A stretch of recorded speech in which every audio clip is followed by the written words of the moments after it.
The Marvel Cinematic Universe has been going strong since 2008, but its story at this point covers thousands of years. Need to catch up on the latest developments? Let's just go through the whole thing. Where to start? If you really want to know where things started in the Marvel Cinematic Universe, you have to go all the way back to before the Big Bang. No, really. Before the beginning of the universe, before even the creation of the 6 singularities that caused the universe to explode into existence, there were the Celestials. Beings of infinite cosmic power, the Celestials, led by Arishem the Judge, created the original planets, stars, and life forms of the infant universe following the Big Bang. Realizing they need help to expand the universe and create more life, the first Celestials seed planets with embryonic Celestials. These new gods would be born once sentient life on each planet rose to a critical juncture, allowing for the emergence of a new Celestial and resulting in the destruction of that world. To assist in this process, the Celestials genetically engineered deviant monsters to wipe out the apex predators of each world, encouraging sentient life to develop and multiply. Unfortunately, the Celestials miscalculated. The deviants did their job so well, they started hunting down and killing all life forms, preventing emergences. To keep them in check, the Celestials created the Eternals, synthetic life forms sent to different worlds across the cosmos to kill the deviants and protect the planet's life forms. Regarded as gods and superheroes by the populace, the Eternals are unknowingly preparing the planets for their destruction. Following each emergence, the Eternals' memories are wiped so they could be reused on different worlds. Meanwhile, other interesting things are happening throughout the universe. The 6 singularities that created the cosmos became the Infinity Stones, objects that controlled fundamental forces like time, space, and reality itself. They were then scattered across the universe, popping up here and there and awaiting the eventual arrival of a giant golden oven mitt that would be used by a purple sociopath to kill off half the universe. That, of course, was billions of years ago, but it's not the only thing to happen in those long eons.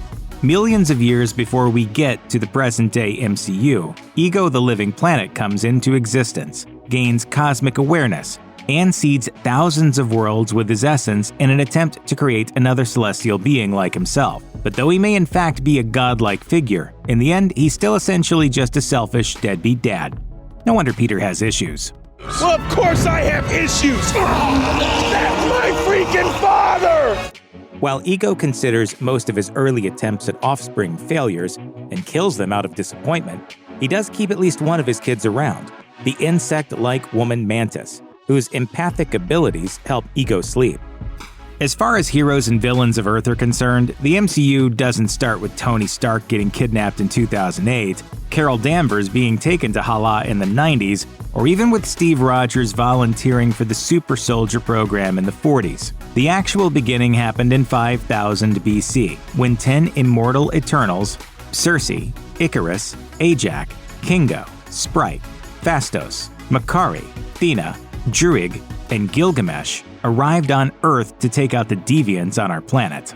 For thousands of years, the Eternals protected emerging humankind, largely through epic super battles with giant monsters. By 1521, the Eternals finally managed to defeat all the deviants on Earth, or so they think. Lacking any real direction now that their main reason for coming to the planet is gone, they scatter and get jobs as teachers, Bollywood film stars, and South American cult leaders. Since the Celestials have instructed the Eternals not to interfere in humanity unless deviants were involved, other godlike beings get the chance to descend onto Earth and have their time to shine. These include the Asgardians, vastly powerful alien beings who visit our planet many times and give rise to Norse mythology. Still, the most exciting stuff those guys were up to happens off-world in the realm of Asgard. This mythological timescale begins millennia ago, as we find out in Thor: The Dark World, when the dark elf Malekith the Accursed lays siege to Asgard using a weapon known as the Aether, actually an infinity stone that controls reality, to revert the universe to a state of perpetual darkness. Malekith is fought off by Bor, the father of Odin. In 2988 BC, Bor vanquishes Malekith, which turns out to be a temporary solution, causing the Dark Elves to go into a state of hibernation for the next 5,000 years. Bor then buries the Aether on a distant world. While we don't know exactly when it happens, the next chronological event that we see from our characters is Odin's conquest of the 9 realms alongside his first child, Hela, goddess of death. During this era, the magic warhammer Mjolnir is forged in the heart of a dying star and used by Hela. Thanks to her bloodthirsty ruthlessness and ambition, Odin turns against her, and in the battle that follows, Hela slaughters the Valkyrior. The sole surviving Valkyrie flees from Asgard, spending the next few thousand years drunk and depressed. Eventually, she winds up on Sakaar, a cosmic garbage dump that an immortal being called the Grand Master builds into an interstellar gladiatorial arena.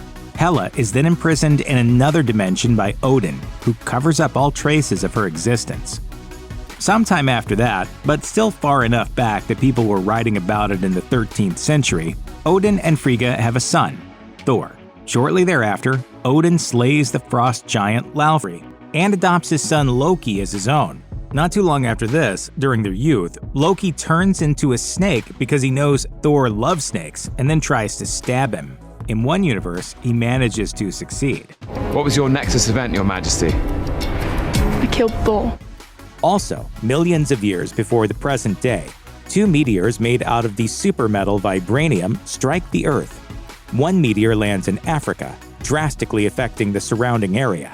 Much later, this area becomes the country of Wakanda, when a warrior shaman receives a vision from the goddess Bast, ingests a vibranium-altered heart-shaped herb that grants him great powers, and founds a dynasty of warrior kings known as the Black Panthers. The Wakandans become secretive and isolationist, remaining unconquered throughout history and using the vibranium to create fantastic technology, away from the eyes of the outside world. The second meteor crashes into the Atlantic Ocean near the Yucatan. It mutates the undersea plant life, imbuing many species with mutagenic properties. In 1571, a Yucatan Mayan tribe dying of the smallpox virus introduced by the Spanish colonizers came across one of these vibranium-altered plants, which mutated them into a water-breathing people. The tribe migrated to the Puerto Rico Trench and built the underwater kingdom of Telocan, using the rich deposits of vibranium beneath the sea. One Telocanal woman is pregnant when the plant mutates her, causing her to give birth to a mutant child. Born with winged feet, superhuman strength, and a very long lifespan, the child develops a hatred for surface dwellers when he sees a plantation owner abuse his Mayan slaves. After the Telocan boy orders his people to burn down the plantation, a dying priest calls the young mutant El Niño Sin Amor, the child without love, which the boy adopts as his new name, Namor. Namor rules over his kingdom for centuries and becomes known as Kukul Khan, or the Feathered Serpent God, by his people. Over 5,000 years before the present day, a faction of the militaristic alien race called the Kree arrives on Earth and conducts experiments on humans, creating the early Inhumans.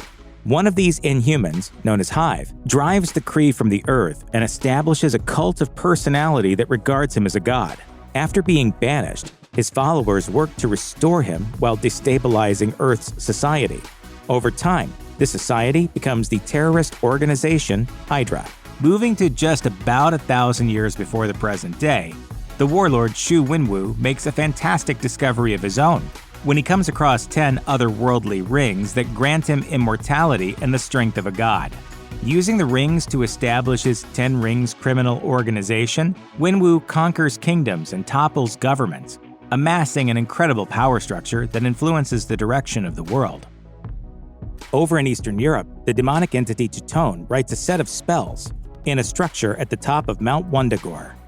The original text is then copied into a more portable book, the Darkhold, that falls into the hands of several dark magic users, including the witch Morgan Le Fay. Elsewhere, a Celtic woman trains in the mystic arts to protect the Earth against magical threats. After drawing power from the dark dimension, she becomes functionally immortal and takes on the name the Ancient One. Meanwhile, the United States has been having its own issues with magic for many years prior to the modern era.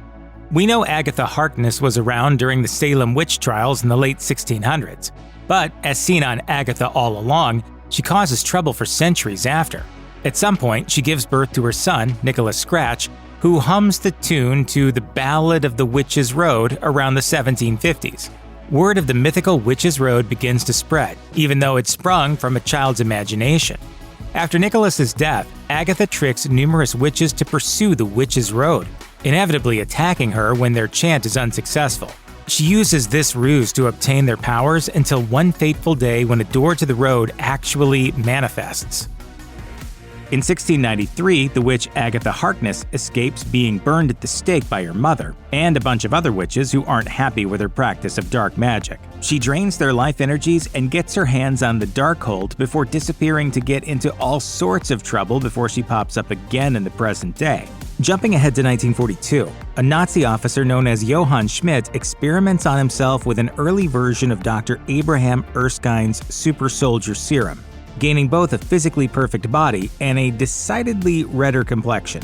Now calling himself the Red Skull, he takes charge of a splinter group called Hydra. With the discovery of one of the Infinity Stones in the form of the Tesseract, he creates a technologically advanced army of his own. That same year, Steve Rogers volunteers for the Strategic Scientific Reserve's attempt at creating a super soldier using a technique created by Dr. Erskine. The project works, giving Steve the body of a hunky Chris Evans. After the experiment, Erskine is assassinated, and his research is lost. Rather than risking their only super soldier by sending him to fight in the war, the SSR gives Steve the codename Captain America, and uses him primarily as a spokesman to sell war bonds and USO shows set to an extremely catchy song. Eventually, Steve goes AWOL to rescue his best friend Bucky Barnes and becomes an active soldier in the war, working with tech genius industrialist Howard Stark, falling in love with SSR agent Peggy Carter, and leading a strike team called the Howling Commandos. On one of their missions, Bucky falls from a train into a ravine, seemingly to his death. However, Bucky is actually taken into custody by the Soviet army, given cybernetic enhancements, and brainwashed into becoming a super assassin, codenamed Winter Soldier. After attempting to use the Tesseract, the Red Skull is sucked into a wormhole, becoming the second person in Captain America: The First Avenger to survive an apparent death. In reality, he winds up on the distant planet Vormir, serving as a sort of spectral guardian for the Soul Stone. As for Steve, he crashes a bomber jet into the Arctic to keep Hydra from destroying New York. He is also presumed dead, but he survives, frozen in suspended animation for the next 66 years. Jeez, doesn't anyone who dies in this movie actually die? You ready to follow Captain America into the jaws of death? Hell no. While things are pretty quiet for the MCU between 1945 and 1995, there are a few notable exceptions. Peggy Carter continues to work for the SSR, first in New York in 1946, and then in Los Angeles alongside Howard Stark in 1947. Although Hydra is believed to have been destroyed, it actually secretly infiltrates the US government, quietly influencing historical events. Around this time, the Soviet Union produces the first graduates of its brutal Red Room facility, where orphaned girls are trained as spies and assassins, codenamed Black Widows. During the 1950s, Korean War veteran Isaiah Bradley and several other African-American soldiers are unknowingly subjected to a new version of the super soldier serum. Isaiah gains superhuman abilities and is sent on secret missions, including one where he battles a still brainwashed Bucky Barnes and learns his identity. Isaiah subsequently goes AWOL to save his fellow soldiers from a POW camp. In the aftermath, all the soldiers except Isaiah die from the serum's side effects. Isaiah is imprisoned for 30 years so CIA and Hydra scientists can experiment on him and try to replicate the serum in his blood. Eventually, a nurse takes pity on Isaiah and has him declared dead, allowing Isaiah to return to Baltimore, Maryland, and live with his family. Sometime after this, presumably around 1948 or 49, Steve Rogers travels back in time from 2023 to reunite with Peggy. She continues to work in military intelligence for the next few decades with Stark, whose defense contracts turned Stark Industries into the world's leading arms manufacturer. By 1970, both of them are working out of SSR headquarters at Camp Lehigh, along with a few other notable figures. Arnhem Zola, who worked with the Red Skull back in the 40s, is stationed here, and although his body dies in the 70s, his brain is transferred into a computer databank that continues Hydra's infiltration of the government. Also, Hank Pym is working here, assisted by Bill Foster in his experiments with the size-changing Pym particles that will allow him and his wife Janet Van Dyne to become the original Ant-Man and Wasp. Between the 70s and the 90s, several small but key events happened throughout the MCU. In 1974, Howard Stark launches the Stark Expo, displaying the city of the future, powered by a clean energy arc reactor that's about the size of a house. For some reason, he also hides the structure of a new element in the arrangement of the buildings, which is the kind of science it pays to not think too hard about. Congratulations, son. You have created a new element. In 1980, Ego comes to Earth, winning the heart of Meredith Quill. 9 months later, their son, Peter Quill, is born. In 1987, Janet Van Dyne is lost in the quantum realm after she and Hank Pym attempt to stop a rogue Soviet missile targeting the United States. In 1988, Meredith Quill dies from brain cancer, intentionally caused by Ego, leaving her son a mixtape of classic rock favorites. Peter is then abducted by a band of outer space outlaws called the Ravagers. Their leader, Yondu, then raises Peter as a son. To keep up appearances, Yondu treats Peter harshly in front of the Ravagers, but shows the boy great affection privately, even giving Peter a pair of laser pistols as a Christmas gift and teaching him valuable survival skills. In 1987, Janet Van Dyne and Hank Pym attempt to stop a rogue Soviet missile targeting the United States. To destroy the missile, Janet intentionally shuts off her size-changing regulator and shrinks through the missile's molecules. She continues shrinking right into the subatomic quantum realm, devastating both her husband and her young daughter, Hope. Pym spends the next several years studying the quantum realm, unintentionally estranging himself from his daughter. By 1989, Pym resigns from the SSR, now renamed the Strategic Homeland Intervention, Enforcement, and Logistics Division, after finding out that they intend to use his Pym particles to create weapons. Also that year, Air Force Captain Carol Danvers, who uses the call sign Avenger during her flights, volunteers for a test flight of a light-speed engine created by scientist Wendy Lawson. Lawson turns out to be one of the Kree, a militaristic alien race constantly at war with the shape-shifting Skrulls, and her engine is powered by the Tesseract.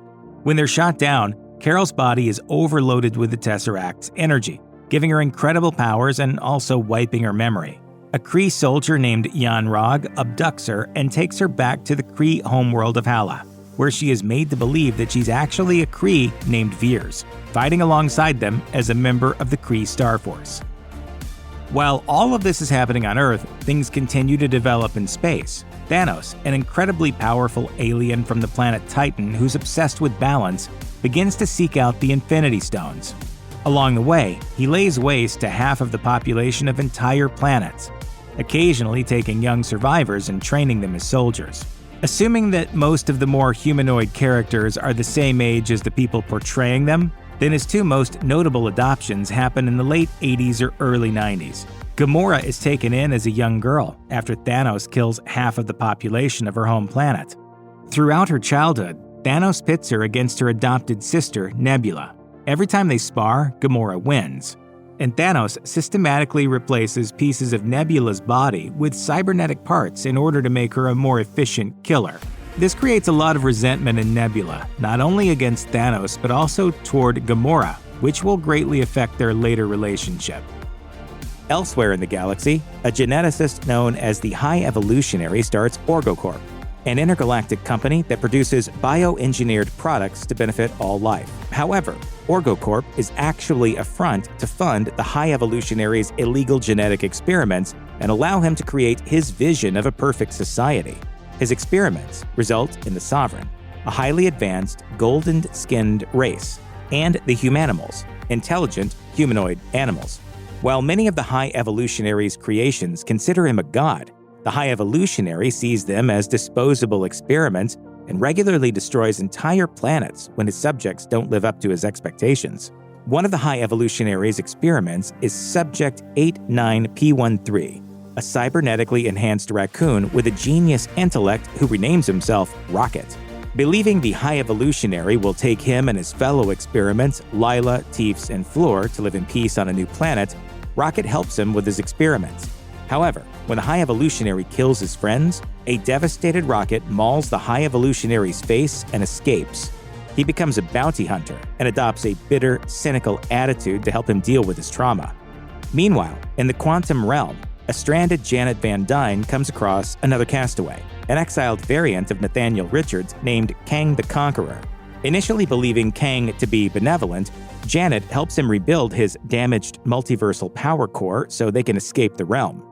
However, when she realizes what a monster Kang really is, she enlarges the power core so it can't be used, trapping them both in their subatomic prison. Unfortunately, Kang is still able to charge his armor and use its power to create the city of Axia, the capital of his fascist empire.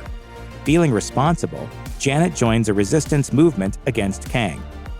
In 1991, the Soviet government sends the Winter Soldier to assassinate Howard and Maria Stark.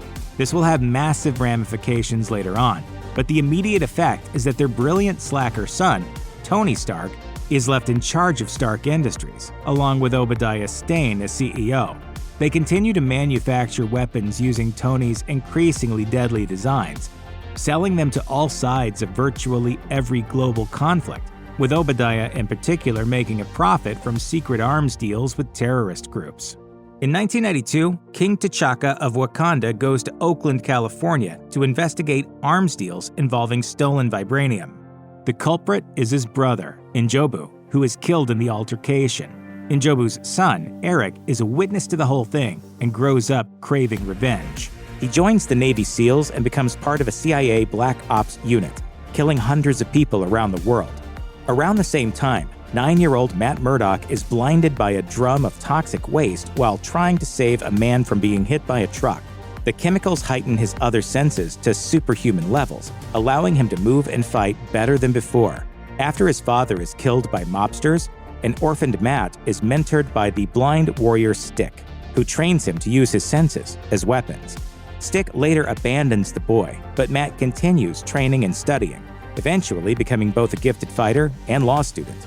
Meanwhile, Russian super soldier Alexei Shostakov and Black Widow weapons designer Melina Vostokov go deep undercover in Ohio, posing as an all-American family with their so-called daughters, 7-year-old Natasha Romanoff and 3-year-old Yelena Belova. While Alexei and Melina work to steal a SHIELD, or actually Hydra, project focused on free will and mind control, Natasha and Yelena experience some semblance of a normal childhood. By 1995, however, the mission is complete, and the family flees to Cuba. However, once they arrive, they are split apart, and Natasha and Yelena return to the Red Room, where they continue their Black Widow training/torture sessions. Also in 1995, Carol Danvers, still without her memories of Earth, returns to her home planet after escaping from the Skrulls. She teams up with S.H.I.E.L.D. agents Nick Fury and Phil Coulson to stop the Skrulls from invading Earth, only to learn that they're not actually the bad guys. Instead, it's the Kree that are the problem, with Yon-Rogg and Ronan the Accuser en route in search of the Infinity Stones that will end their war of conquest once and for all. Carol, taking the name Captain Marvel, fights them off and saves a bunch of Skrull refugees. In the process, an alien cat scratches Nick Fury's left eye, blinding it and causing him to sport a fashionable eye patch. Before she journeys back into space to aid the Skrulls, Carol gives Fury a pager that can summon her in case of a dire emergency. Inspired by Carol and her original call sign, Fury lays the groundwork for the Avengers Initiative, a program designed to create a team of superpowered heroes to deal with large-scale threats like alien invasions. In 1996, Wenwu, having used his 10 Rings organization to secretly conquer or influence practically everything on Earth, turns his attention to the mystical realm of Talo. After finding a magical forest near the village entrance, he meets and falls in love with the village guardian, Ying Li. The two marry and have 2 children, Shang-Chi and Xiaoling. For a time, Wenwu reforms, but when his wife is killed by his rivals, he decides to recreate the 10 Rings and train his son, Shang-Chi, to be a living weapon. Around the same time in Chicago, Illinois, a young Mark Spector and his little brother Randall are exploring a cave when it suddenly floods, drowning Randall. Mark's mother, Wendy, blames him for the accident, and a traumatized Mark manifests the alternate personality of Stephen Grant to help him cope with his mother's verbal and physical abuse. In 1999, Tony Stark meets bioengineers Maya Henson and Aldrich Killian at a conference in Bern, Switzerland. He's very rude to Aldrich, who remembers that as a sore point for about 14 years. Throughout all this, Hydra continues its secret infiltration of S.H.I.E.L.D. and all levels of the United States government. All that brings us to 2008 and Iron Man, the movie that launched the MCU. Almost everything from here on plays out in chronological order, in the years the movies were actually released. Almost. In 2008, Tony Stark is demonstrating his newest weapons in the Middle East when he's kidnapped by a terrorist organization called the Ten Rings, in what will eventually be revealed as a plot by Stane to get Tony out of the picture. While he's imprisoned, the terrorists force him and another captive, Dr. Ho Yinsen, who was also at that fateful 1999 convention in Bern, not that Tony noticed, to make weapons for them. Instead, Tony is able to recreate a miniaturized version of his father's arc reactor, using it to stabilize a piece of shrapnel that's lodged near his heart. The reactor also powers the Iron Man, a suit of weaponized armor built from scrap, which allows Tony to escape after Jensen's death. Tony Stark was able to build this in a cave with a box of scraps! He returns to America, eats a cheeseburger, refines his design, and wipes out the Ten Rings, the ones in the Middle East at least, in a brutally effective display of the Iron Man's weapons. He also defeats Stane, who attempts to kill Tony and create his own massive suit of powered armor. Tony then publicly reveals his identity as Iron Man, causing Nick Fury to approach him about the Avengers initiative. Around the same time as Tony's capture, Dr. Bruce Banner, whose 7 PhDs apparently include physics and biological engineering, is working on recreating the super soldier program. Instead of Erskine's Vita rays, he uses gamma radiation, testing it on himself and turning himself into a rampaging, green, monstrous Hulk whenever he gets angry. After the Hulk inadvertently injures Banner's girlfriend, Betty Ross, he attempts to go underground, but returns to America in search of a cure for his condition. He winds up dealing with a scientist named Samuel Stearns, who wants to recreate the Hulk, and a soldier called Emil Blonsky, who turns himself into a similarly hulking monster called the Abomination. Ultimately, the Hulk defeats the Abomination, who's sent to prison, and Stearns absorbs some of Banner's blood, causing his brain to mutate. Thaddeus Ross pins the Abomination's destruction on Stearns and uses the latter's newfound intellect to bolster his political career, ultimately ascending to the presidency. Banner then goes back into hiding and starts learning how to control his transformations. Also around this time, S.H.I.E.L.D. agent Clint Barton, aka Hawkeye, is tasked with finding and eliminating Natasha Romanoff, the Black Widow. Barton tracks down Natasha to her safe house in Budapest, but feels Natasha wants out of the Red Room, so he lets her live. S.H.I.E.L.D. decides to let Natasha defect to their side, but requires her to kill her overseer, General Dreykov, first. Natasha and Clint rig a 5-story building with bombs and lure the Red Room's mastermind into the kill zone, but Dreykov's young daughter, Antonia, also gets caught in the explosion. While disturbed by the additional red in her ledger, Natasha nevertheless begins working for S.H.I.E.L.D. 6 months after revealing his identity publicly, Tony Stark is called to testify before Congress. Because they are justifiably concerned about a private citizen building a suit of armor that can vaporize a tank. To create their own version, they turn to rival weapons manufacturer Justin Hammer. After Tony's friend, Colonel James Rhodes, delivers a prototype Iron Man suit, Hammer and Russian scientist Ivan Vanko reverse engineer them into an army of drones. Stark also gets a new personal assistant, an undercover Natasha, going by the name Natalie. I want one. No.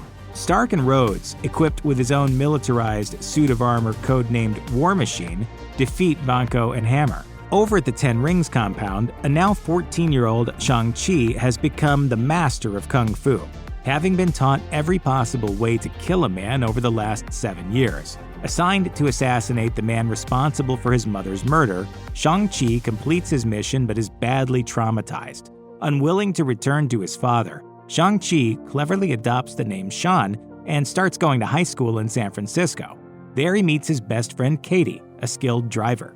Meanwhile, a now adult Mark Spector leaves home to join the United States Marine Corps, but gets discharged because of his dissociative identity disorder. With few options, Mark becomes a mercenary and works for his former commanding officer Raoul Bushman. In addition to doing some jobs for the CIA, Mark is ordered by Bushman to execute some archaeologists at an Egyptian dig site. Instead, Mark tries to save the scientists, but gets shot. Dying, Spectre is approached by the Egyptian god of the moon, Khonshu, who offers to save Spectre if he will become his avatar and punish evildoers on Earth. Seeing himself as little more than a killer thanks to his childhood abuse, Spectre agrees and is transformed into the supernatural vigilante Moon Knight. While all this is happening on Earth, there's other stuff going on in the golden realm of Asgard. Loki tricks Thor into antagonizing the frost giants of Jotunheim against Odin's orders. As a consequence, Odin exiles Thor to Earth and enchants his hammer, Mjolnir, so that only someone worthy of Thor's power can lift it. It lands in New Mexico, where Agent Coulson discovers it. After a bunch of hicks try to yank it out of the ground with pickup trucks, S.H.I.E.L.D. constructs a temporary facility around it. Thor eventually proves himself worthy, regains his hammer, and stops Loki from staging a coup in Asgard. In 2011, a team of Russian oil drillers discovers the crashed Hydra plane in the Arctic and alerts S.H.I.E.L.D. Captain America is thawed out and revived, and after realizing he's in the 21st century, he joins up with Nick Fury's Avengers initiative. It turns out he was just in time. In 2012, Loki, last seen adrift in space after his failed coup in Asgard, is enlisted by Thanos to recover the Tesseract from Earth, with his recent brief visit to the planet being seen by the Mad Titan as relevant employment experience. In exchange, Thanos gives him control of the Chitauri, a massive army of hive-minded destroyers, and a scepter containing the Mind Stone, another of the Infinity Stones. Using these weapons, Loki lets himself be captured by S.H.I.E.L.D., incites a riot, and stabs poor Phil Coulson in the back. But don't worry, he gets better. The ensuing ruckus provides the superheroes with a reason to come together. The result is the Battle of New York, in which the Avengers, Captain America, Iron Man, Thor, Black Widow, Hulk, and Hawkeye are gathered for the first time as a team. The good guys win after Loki is smashed against the ground 5 or 6 times, but the battle is not without its consequences.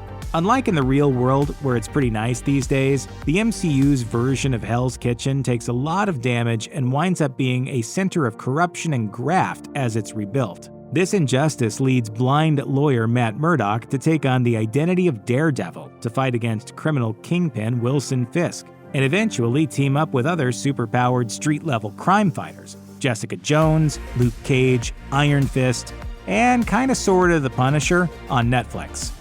The reconstruction of New York is mostly handled by the newly formed Department of Damage Control, who take over the lucrative contract and leave construction foreman Adrian Toombs embittered and in possession of advanced alien technology.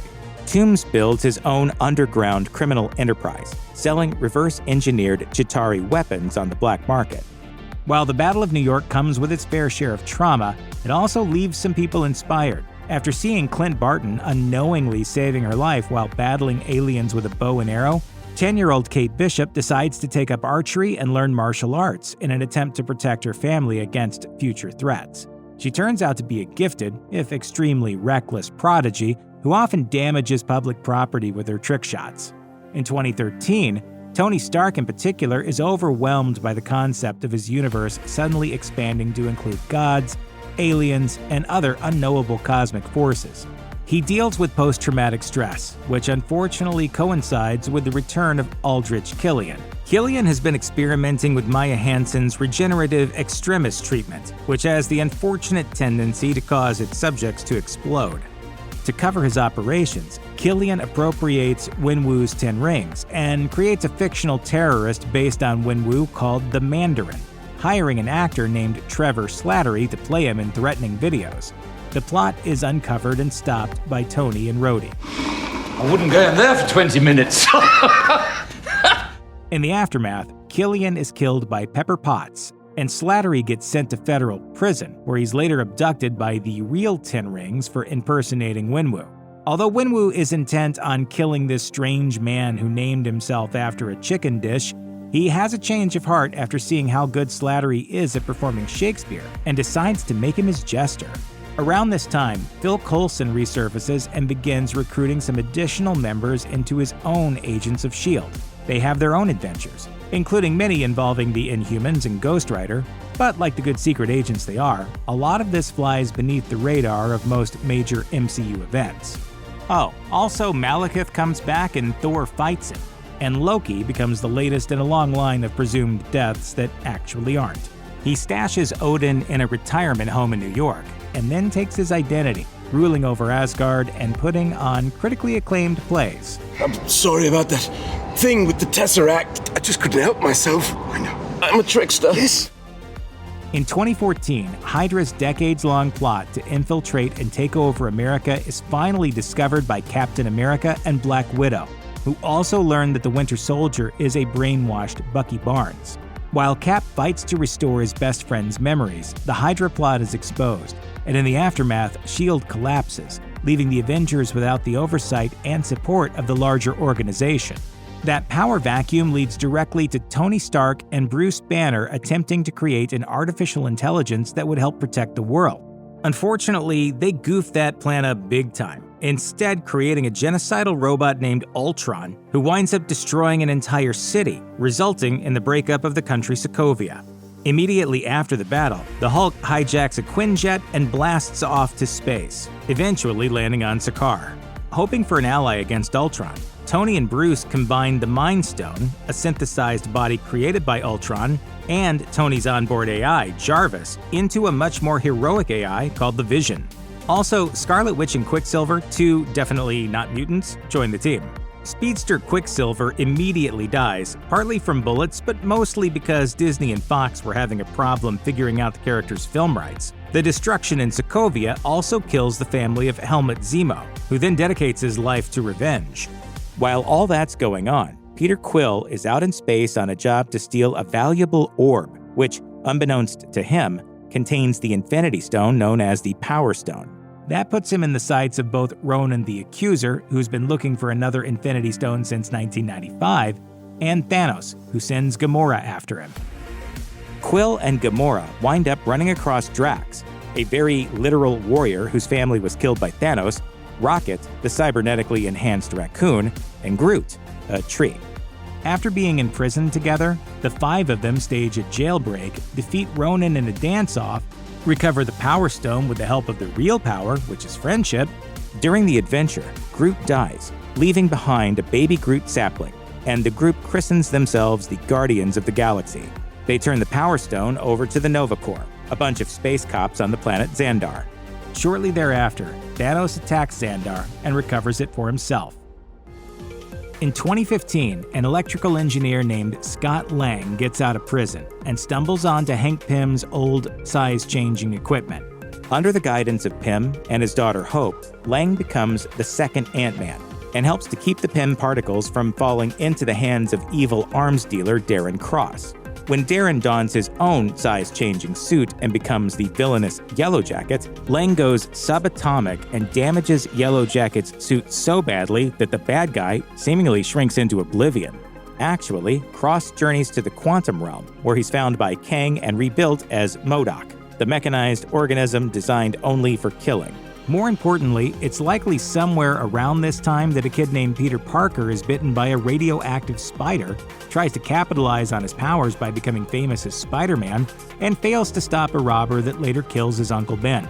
None of this is actually covered in the MCU, but you might have seen 5 other movies about it.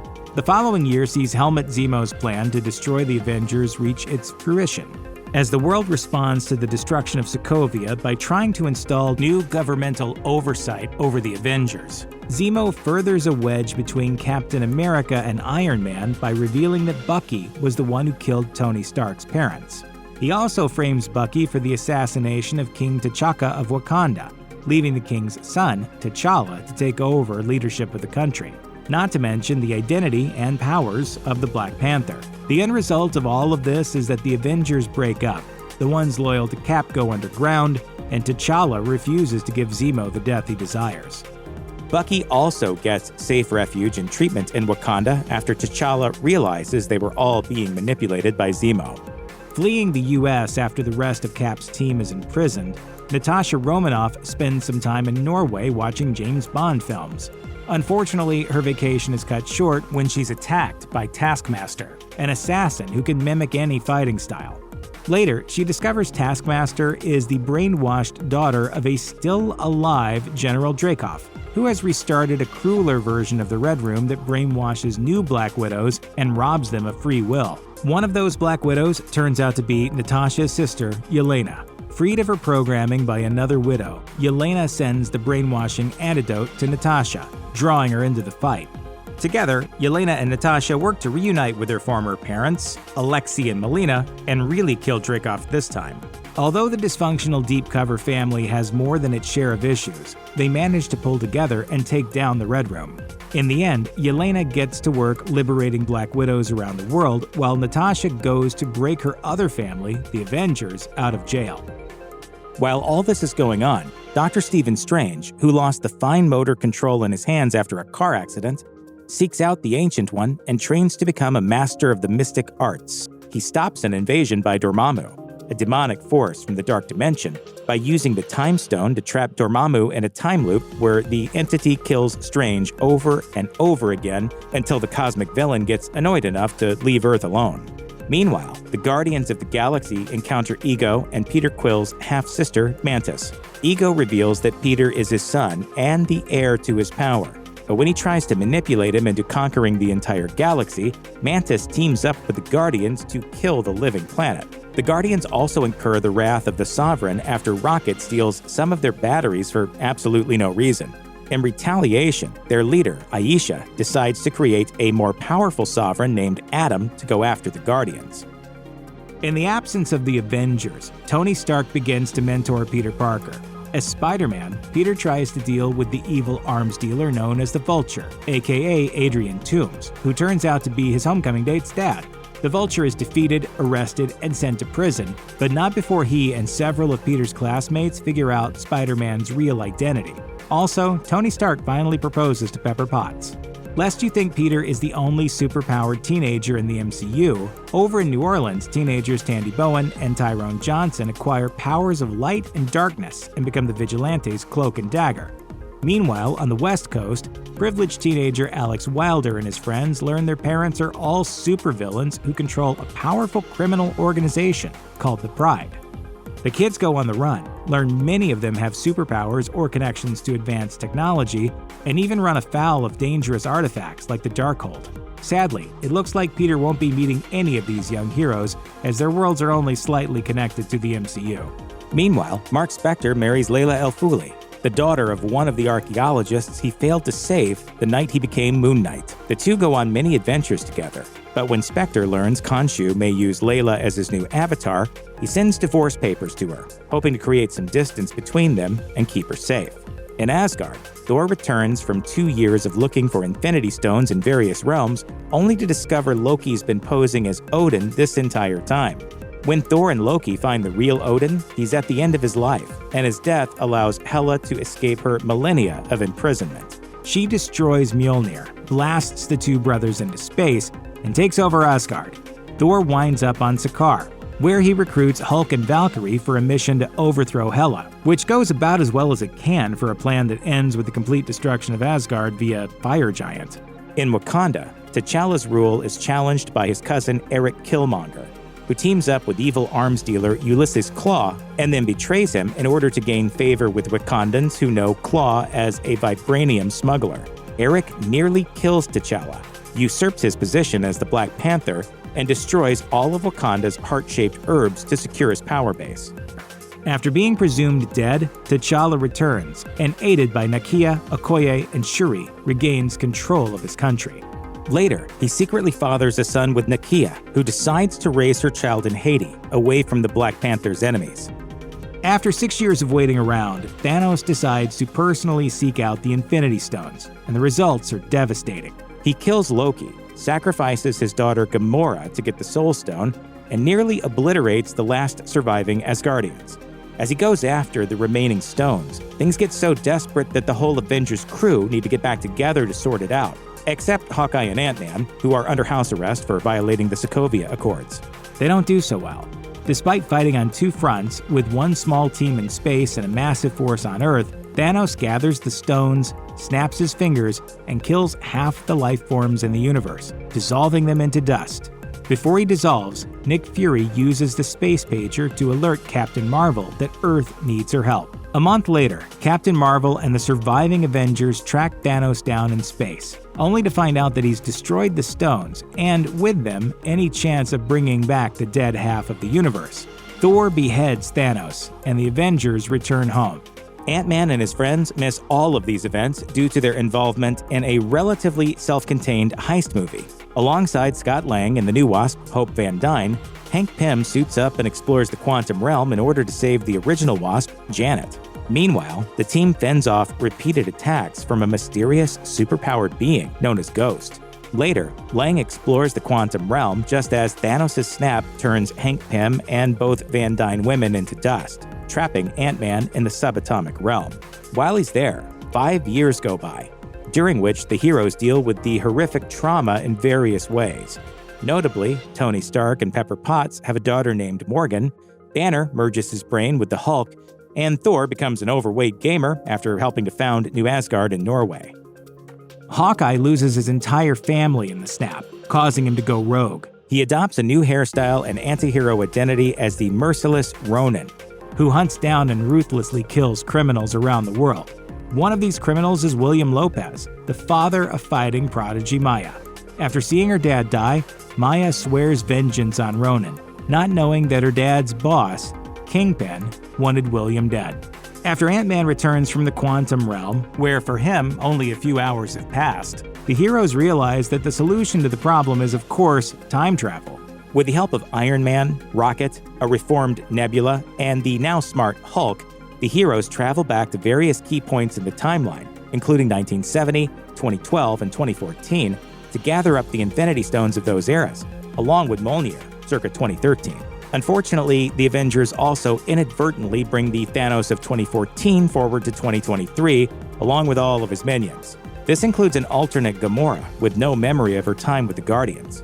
Fortunately, the Hulk uses a rebuilt Infinity Gauntlet to wish everyone back to life, and virtually every hero in the entire MCU takes Thanos on at once.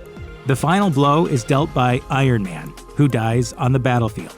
After gathering for a funeral, Steve Rogers hops into the time stream to return everything to where it should be, returning after living a full life with Peggy Carter in an alternate past to bequeath his shield to Sam Wilson, naming him the new Captain America. Outside of the mainstream MCU, the version of Loki that the Avengers freed from an alternate 2012 in Avengers Endgame ends up in the Gobi Desert, where he immediately begins fulfilling his glorious purpose by trying to conquer the world again. Instead, he gets picked up by the Time Variance Authority, or TVA, a time police force tasked with hunting down rogue variants like Loki and destroying alternate timelines before they can branch out too far from their sacred timeline. Loki gets paired with Mobius, a sympathetic TVA agent who recruits the trickster god into the agency to help find their latest target, another Loki variant. This isn't about you. This variant turns out to be a female version of Loki called Sylvie, who restarts the multiverse, allowing a bunch of rogue timelines to emerge from history. Loki teams up with Sylvie and discovers the TVA is made up of variants forcibly recruited into the organization to prune rogue timelines and prevent really evil versions of the TVA's mysterious leader, another variant of Kang, from destroying everything. While offered a chance to let this deception persist, Sylvie instead murders the mastermind, letting the multiverse run wild. While this may lead to the destruction of reality, it makes one cosmic being's life more interesting.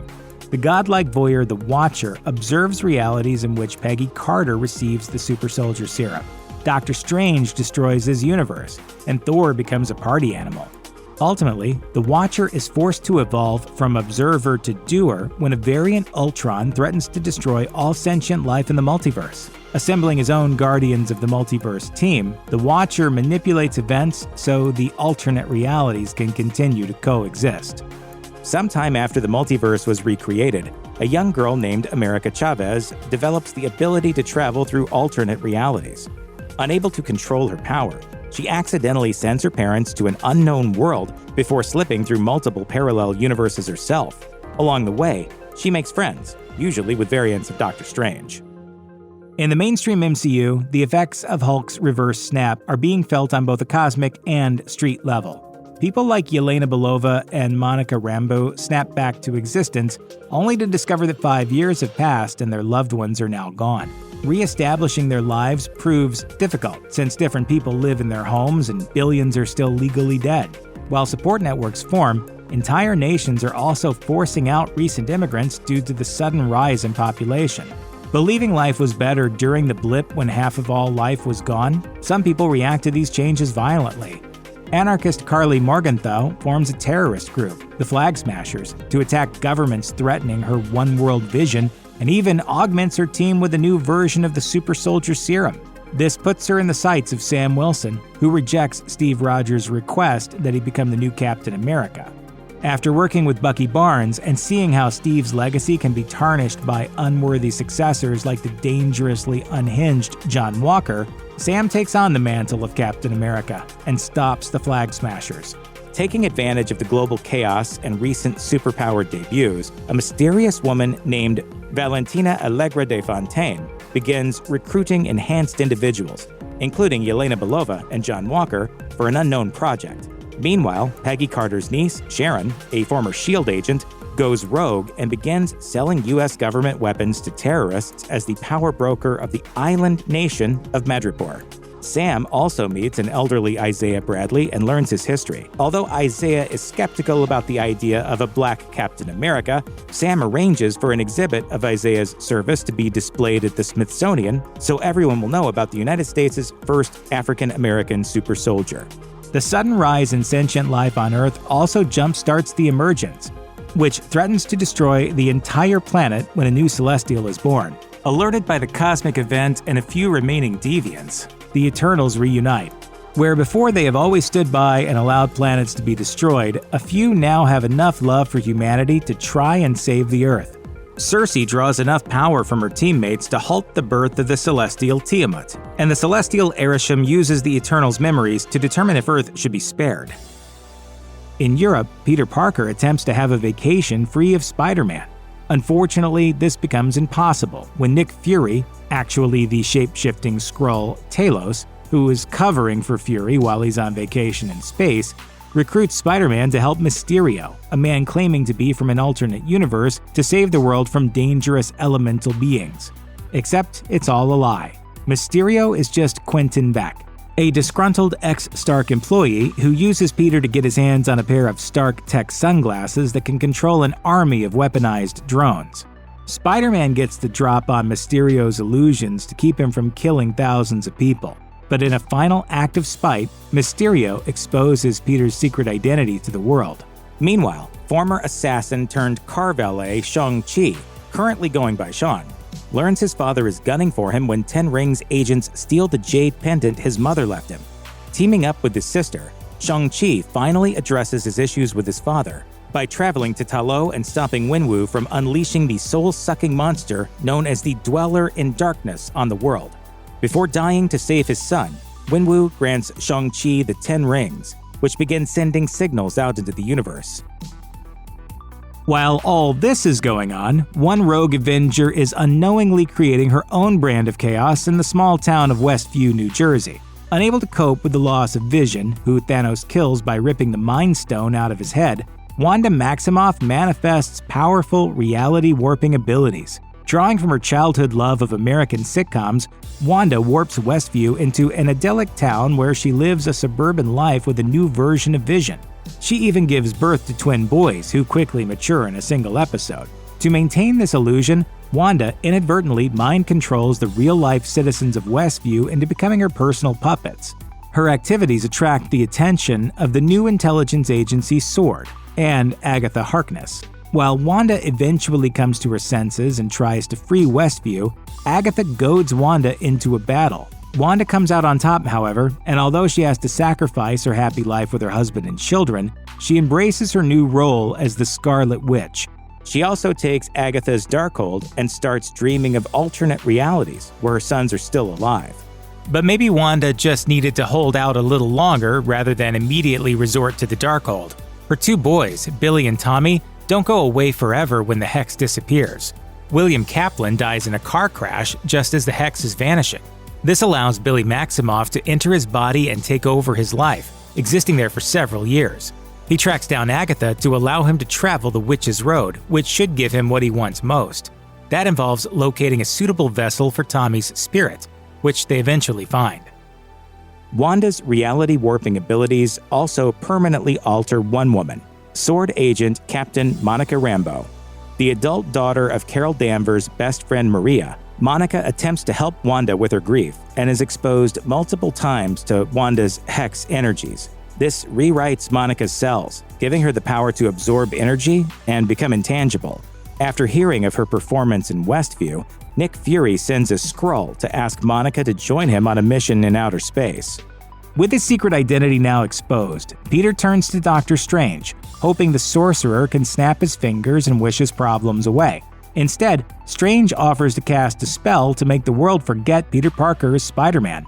It seems like an ideal solution, until Peter keeps asking Strange to rewrite the spell, creating multiple fractures in the multiverse and drawing in people who know Peter Parker is Spider-Man. Soon, Spider-Man villains from different cinematic universes, including Dr. Octopus, Sandman, the Lizard, and Electro, begin slipping into the MCU. However, the worst new arrival is the Green Goblin, who kills Peter's Aunt May. Distraught, Peter receives help from an unexpected source, two multiverse Peter Parkers who look a lot like Andrew Garfield and Tobey Maguire. Together, the Spider-Men concoct some creative cures for their enemies and depower their shared rogues gallery. But just as things seem to be looking up, the multiverse begins to fracture. Peter does the responsible thing by asking Strange to make the whole world forget Peter Parker and prevent the villains from coming through. This essentially makes Peter a non-entity in the MCU, cuts him off from his support network of heroes and friends, and sets him up for a brand new trilogy of solo Spider-Man films. Oh, and Strange's spell also strands the Vulture in Sony's universe, while Sony's Venom briefly pops up in the MCU. Instead of fighting Spider-Man, he spends his entire visit getting drunk in a Mexican bar and accidentally gives birth to a new symbiote whom he unknowingly abandons in the MCU. However, not all heroes need to be alone for the holidays. After a now 22-year-old Kate Bishop crashes an underground New York auction and steals Clint Barton's former Ronin outfit, she draws a lot of unwanted and potentially lethal attention to herself from the Tracksuit Mafia and Kingpin. Fortunately, Hawkeye is in town with his family to see the embarrassingly catchy Rogers the Musical. Initially hoping to retrieve his Ronin suit and keep Kate out of trouble, Clint ends up mentoring Kate as they go up against Maya Lopez, aka Echo, Yelena Belova, and Kingpin. After bonding with Clint over their shared trauma and showing she's really good at shooting people with trick arrows, Kate looks like she'll be taking over the mantle of Hawkeye and joining the MCU's ever-expanding roster of new superheroes. A now teenaged America Chavez is pursued by demonic agents that kill a variant Doctor Strange. America and Strange's corpse accidentally slip into the mainstream Marvel universe. Our Doctor Strange discovers that Wanda Maximoff, now corrupted by the Darkhold, wants to steal America's multiverse-traveling powers so she can live in a world where her twin sons are alive. When Strange and the Sorcerers of Kamar-Taj stand in her way, Wanda murders the sorcerers, forcing America and Strange to flee to Earth 838. There, Strange is arrested by this universe's Illuminati, a secret society that includes alternate versions of Baron Mordo, Black Bolt, Captain Carter, Captain Marvel, Professor Charles Xavier, and Reed Richards of the Fantastic Four. Believing Strange to be the real threat to the multiverse, the Illuminati fail to heed Strange's warnings of the Scarlet Witch. This becomes their undoing when Wanda travels to Earth 838 by possessing the body of her alternate self and slaughters the Illuminati. She then banishes Strange to another alternate world where Strange learns his variant is an arrogant jerk who brought about the end of his universe. Using this world's Darkhold, Strange possesses the body of the dead Doctor Strange variant on his homeworld and battles Wanda. Fortunately, America is able to get Wanda to see the error of her ways by taking her back to Earth 838, where her sons are horrified by how evil she's become. Filled with remorse, Wanda collapses the structure on Mount Wundagore and destroys the Darkhold in all realities before seemingly killing herself. Sometime later, Strange, now sporting a third eye thanks to his use of the Darkhold, encounters the Dark Dimension's sorceress Clea, who tells him he started an incursion in her home reality. Strange and Clea then leap into the dark dimension, indicating that as the Marvel Cinematic Universe continues to expand, we won't be dealing with just one universe, but several. Across the pond in London, mild-mannered gift shop employee Stephen Grant suffers from regular blackouts and discovers he's an alternate personality of Mark Spector, the Moon Knight. After Mark suffers a breakdown following the death of his mother, Stephen takes over their body and gets a job at the National Art Gallery. Despite being mistreated by his co-workers, Stephen maintains his positive outlook and tries to live a peaceful life. This life is thrown into chaos when Arthur Harrow, a former avatar of Khonshu, resurfaces as the new avatar of Ammit, the Egyptian goddess of divine retribution. Hoping to preemptively stop all evil by destroying everyone before they get a chance to perform a wicked act, Harrow and his cult free Ammit and send people to their deaths before their time. To stop him, Stephen and Mark team up with Layla, who acquires superpowers of her own by becoming the avatar of the goddess Taweret, and manage to imprison Ammit in Harrow's mortal form. Although Stephen manages to broker a deal with Khonshu to release Mark and him from the moon god's service, he doesn't realize that Mark has a third personality, the homicidal Jake Lockley, who's still killing people for Khonshu. After months of adventuring with the Guardians of the Galaxy, Thor has recovered from the crippling depression for failing to prevent Thanos' snap. He learns the terrifying Gore the God Butcher has been slaughtering gods across the cosmos with his ultra-powerful Necrosword. With the help of King Valkyrie and a new female Thor, revealed to be Thor's ex-girlfriend, Jane Foster, Thor defeats Gore, but not without cost. Foster dies and travels to the Norse afterlife of Valhalla.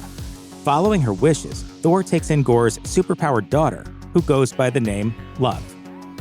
Thor's actions have earned him new mortal enemies in the Greek god Zeus and his son Hercules, who vow revenge on Thor and the rest of Earth's heroes.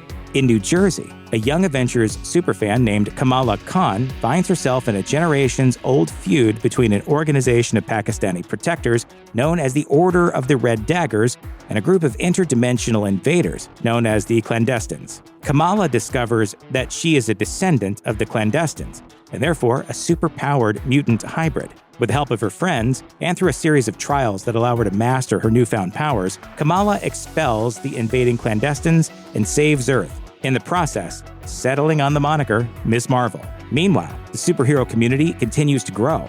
After a car accident causes attorney Jennifer Walters to absorb the gamma-irradiated blood of her cousin Bruce Banner, she becomes a Hulk herself.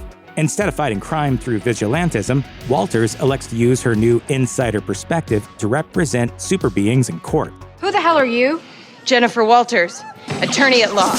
Working with the law firm of GLK&H in Los Angeles, She-Hulk handles cases involving the Abomination, Wong, Titania, and more. 5 months after the events of Hawkeye, Echo is now on the right side of the law. She returns to her hometown in Oklahoma to connect with her past and right some wrongs, but she's followed there by Wilson Fisk, who practically raised her as a young girl. She's always been formidable in hand-to-hand combat, but by the end of Echo, she gains healing abilities and uses them to access Kingpin's past trauma to help him move on. This gives Echo some much-needed closure. Fisk also sees a news report about New York City's mayoral race, and it's clear that he has political aspirations for the future. In Wakanda, King T'Challa contracts a mysterious disease and becomes terminally ill. Shuri attempts to save his life by constructing an artificial heart-shaped herb to replace the ones Eric Killmonger destroyed. However, she doesn't have enough time, and T'Challa dies. Over in Cambridge, Massachusetts, teen prodigy Riri Williams runs a private business doing her classmates' homework for money. She uses the cash to fund her own private projects, including an Iron Man-style armored suit. One of her designs, a vibranium detector she created for her metallurgy class, is appropriated by the CIA, which uses it to seek out vibranium deposits on Earth. Unfortunately, this allows them to uncover the underwater kingdom of Talokan, placing the United States in conflict with Namor's people. Namor approaches Queen Ramonda and Shuri in Wakanda and shows them the vibranium detector, telling them he wants the scientist who built it. Concerned, Shuri and Okoye travel to MIT to warn Riri, but both Riri and Shuri are then taken prisoner by the Talokanil. Namor proposes an alliance between Wakanda and Talokan, but when Shuri and Riri escape, Namor attacks Wakanda and Queen Ramonda is killed. Using a telecon plant to recreate the heart-shaped herb, Shuri becomes the new Black Panther and leads Wakanda against the attacking forces. Vengeance has consumed us. We cannot let it consume our people. Although she craves vengeance, she chooses to show Namor mercy and establish a peaceful alliance between their two nations. In the aftermath, Shuri is able to let go of her guilt over her brother's death and is introduced to Nakia's son, Toussaint, or as the Wakandans will come to know him, Prince T'Challa. Back on Earth, Scott Lang attempts to retire from superheroics while promoting his memoir, Look Out for the Little Guy.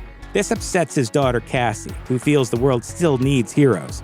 She invents a quantum satellite, which can send signals to the quantum realm and learn if people in the subatomic world need help. While testing it, the signal gets hijacked and Scott, Cassie, Hank, Janet, and Hope are sucked through a portal into the quantum realm.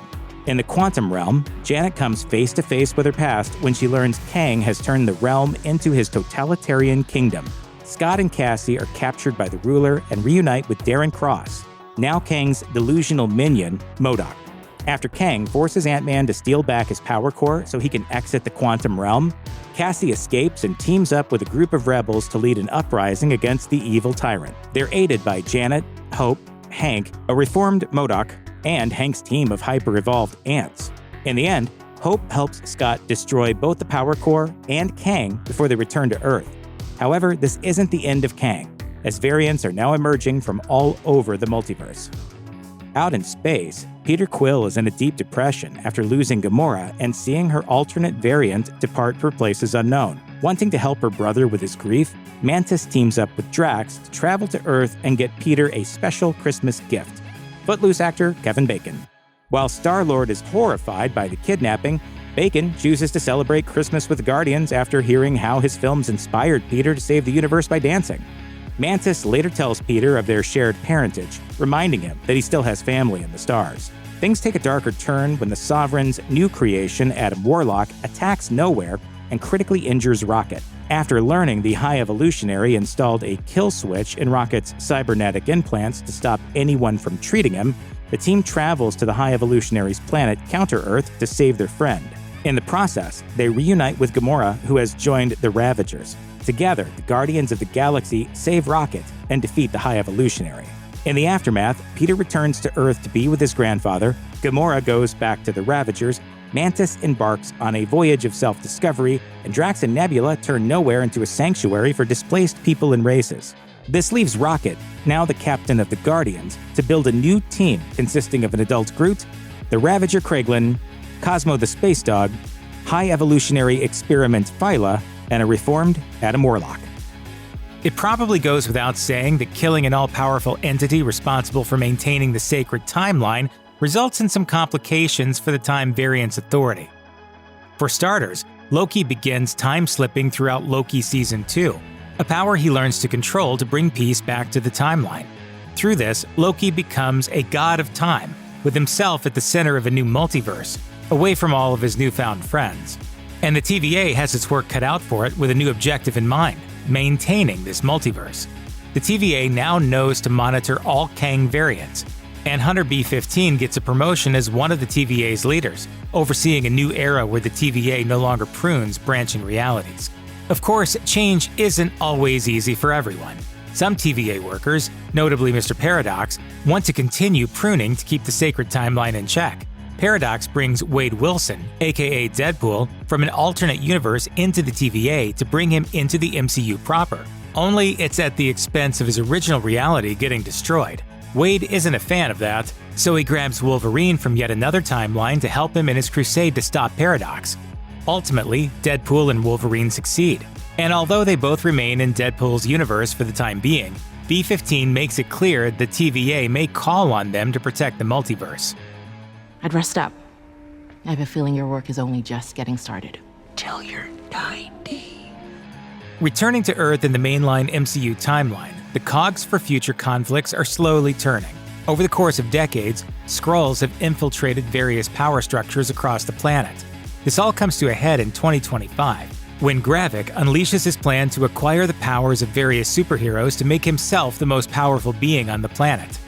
Gaia acquires the same harvest to get on his level, and, in one final battle, ultimately kills Gravik, putting an end to his plans.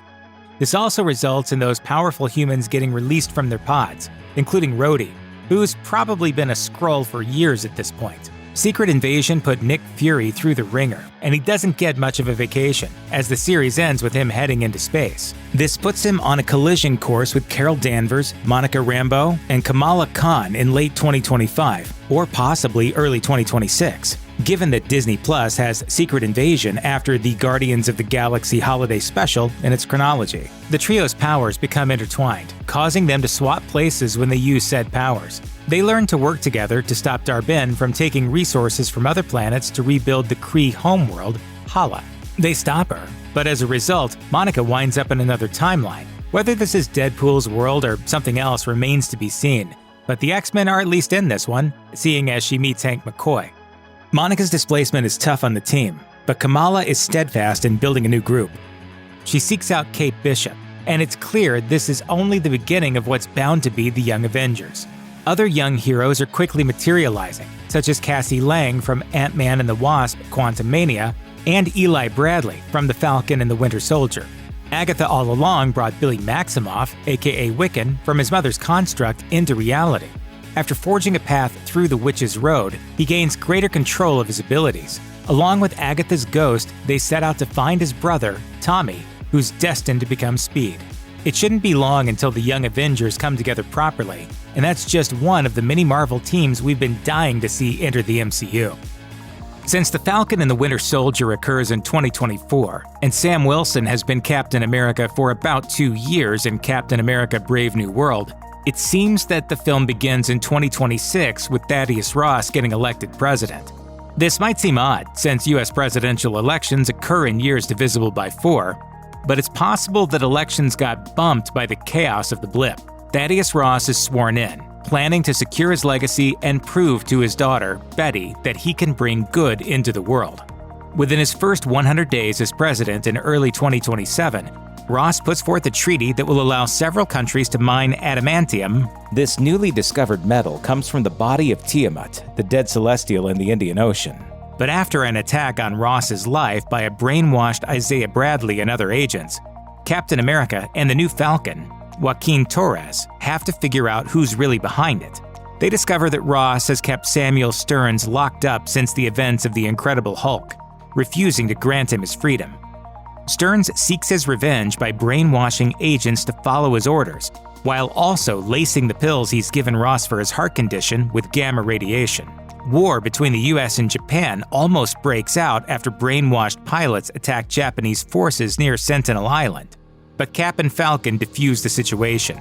That doesn't stop Ross from transforming into Red Hulk at a press conference after he's grilled about evidence that his administration stole adamantium from Japan, which was orchestrated once again by Stearns. Captain America brings him down, but Ross is imprisoned inside the raft for his crimes, along with Stearns. Warning: Thunderbolts spoilers ahead. Valentina Allegra de Fontaine doesn't just bring Yelena and John Walker into her Shadow Ops project. She also hires Ghost and Taskmaster. When impeachment hearings nearly mess up everything for her, Valentina orders them to destroy any evidence linking her to various crimes. She also sets them up to kill each other. The group wises up to it, but only after Taskmaster bites the dust. The remaining team members team up with an amnesiac named Bob, who is both the heroic sentry and the destructive void. They also join up with Bucky and Red Guardian, who names the ragtag team the Thunderbolts. We are the Thunderbolts! Bob's darker alter ego runs amok in New York, turning people into shadows. To save the day, the rest of the team enters the darkness inside the void to get Bob to see the light again, ending his rampage. Seeing a marketing opportunity, Valentina rebrands the group as the New Avengers, despite Sam Wilson stating he wanted to set up his own Avengers team in Brave New World. Sam even hits them with a copyright claim over the name. Valentina's New Avengers work on behalf of the government and remain operational for over a year, until the Fantastic Four's ship enters Earth's orbit. Meanwhile, though the effects of it aren't really seen in Thunderbolts, New York has really been going through it outside of Bob's rampage.